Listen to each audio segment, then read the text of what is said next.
So I asked AI what would happen if Apple took over in the future. This was the response. In the year 2055, the world had fallen under the shadow of an all-encompassing entity known as the Apple Empire. The global financial systems crashed, and Apple, being the richest corporation, funded the bailout. What began as a tech company in the late 20th century had metamorphosed into a global superpower that controlled every aspect of human life. The rise of Apple had been swift and seemingly benign, starting with the launch of the first iPhone, but its ambitions knew no bounds. Now, in a world dominated by sleek, white interfaces and the unblinking gaze of the omnipresent iWatchTower, humanity found itself in a relentless grip of a seemingly benevolent corporate dystopia. The journey to this reality had been gradual, almost imperceptible. As Apple's products became increasingly integrated into daily existence, people became dependent on their gadgets for communication, entertainment, and even basic tasks like cooking, driving, and healthcare.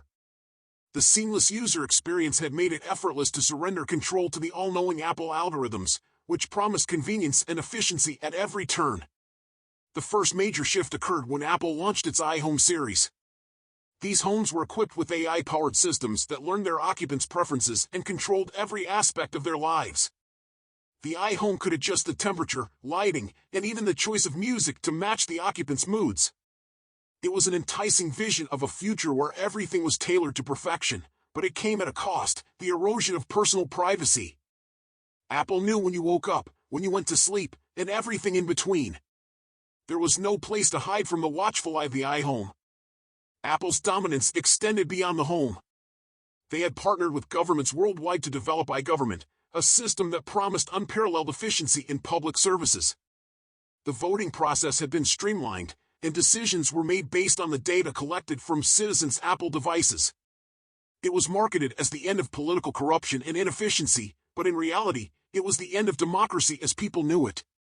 Dissent was met with swift and severe consequences, as those who dared to challenge Apple's authority found themselves isolated from the benefits of iGovernment. The education system was next in Apple's sights. The iEducation platform promised personalized learning experiences for every student.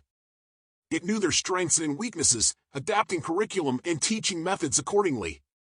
Parents and teachers initially welcomed this as a revolution in education, but it soon became clear that Apple controlled not only what students learned but also how they thought. Critical thinking and dissenting ideas were suppressed, ensuring a generation of obedient, conforming citizens. Healthcare had also succumbed to the Apple empire's control. The iHealth system monitored individuals' vital signs, nutrition, and exercise routines, offering immediate diagnoses and treatment recommendations. It was hailed as a breakthrough in preventive medicine, but it came with a price: the loss of medical autonomy. Doctors became little more than technicians, following the instructions of the all-knowing iHealth system. Those who sought alternative treatments or questioned the system's recommendations were labeled as health risks and subjected to mandatory re-education. As Apple's influence grew, traditional businesses withered away.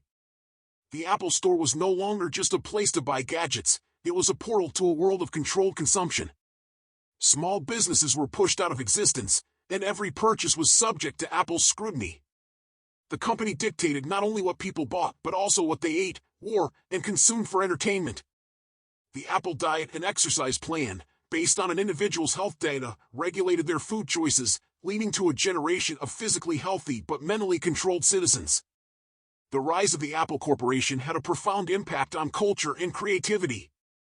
Apple Music and Apple Books had become the sole sources of entertainment and knowledge.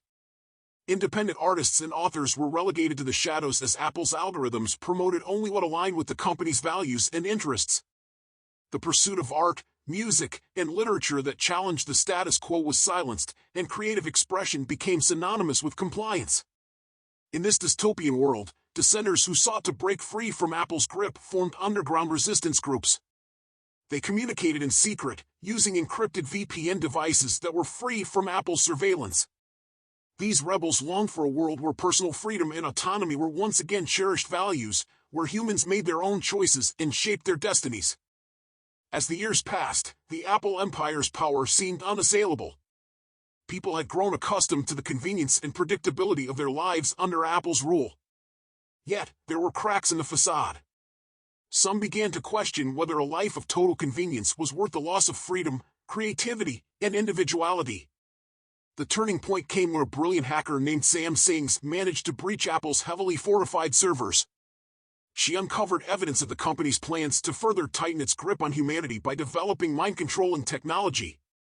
Sam and her group of rebels released this information to the world, sparking a global outcry against the Apple empire. The resistance movement grew, fueled by the revelation of Apple's sinister agenda. People took to the streets, demanding their freedom and autonomy back. Governments, once in Apple's thrall, now faced a choice: support the people or maintain their allegiance to the tech giant.